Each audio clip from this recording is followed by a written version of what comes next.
Hello friends, आप सब अहिरान star Tuntun Yadav से भली भांति परिचित होंगे।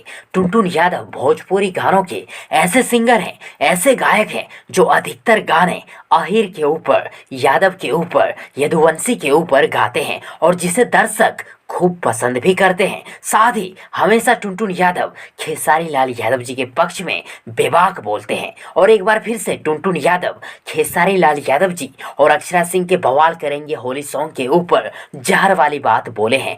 टुनटुन यादव का कहना है कि खेसारी भैया और अक्षरा सिंह का बवाल करेंगे होली सॉन्ग धमाकेदार तो है ही, साथ ही खेसारी भैया ने जो बवाल करेंगे सॉन्ग के वीडियो में डांस किए हैं, वैसा डांस भोजपुरी के मोटका कलाकार, भैंसा कलाकार सब कभी भी नहीं कर सकता है। और वहीं दोस्तों, टुनटुन यादव ने ये बात भी बोले हैं कि खेसारी भैया का जो स्टाइल है बवाल करेंगे सॉन्ग के वीडियो में, वैसा स्टाइल देने के लिए दूसरे एक्टर सिंगर को खेसारी भैया के पास आकर सीखना पड़ेगा। खेसारी भैया मेरा भगवान है और मेरे भगवान खेसारी भैया का गाना बवाल करेंगे, पूरा का पूरा बवाल है। क्यों फ्रेंड्स, आप सब टुनटुन यादव की बातों से सहमत हैं? कमेंट बॉक्स में जरूर लिखिएगा। और यदि आप सबों को ये वीडियो, ये जानकारी पसंद आई हो तो प्लीज वीडियो को लाइक करें, वीडियो को अपने दोस्तों के साथ शेयर जरूर करें और हाँ, चैनल को सब्सक्राइब करना और साथ ही चैनल के बेल आइकन को प्रेस करना ना भूलें। थैंक्स, मिलते हैं एक और नई वीडियो लेकर, तब तक के लिए good wishes for good luck.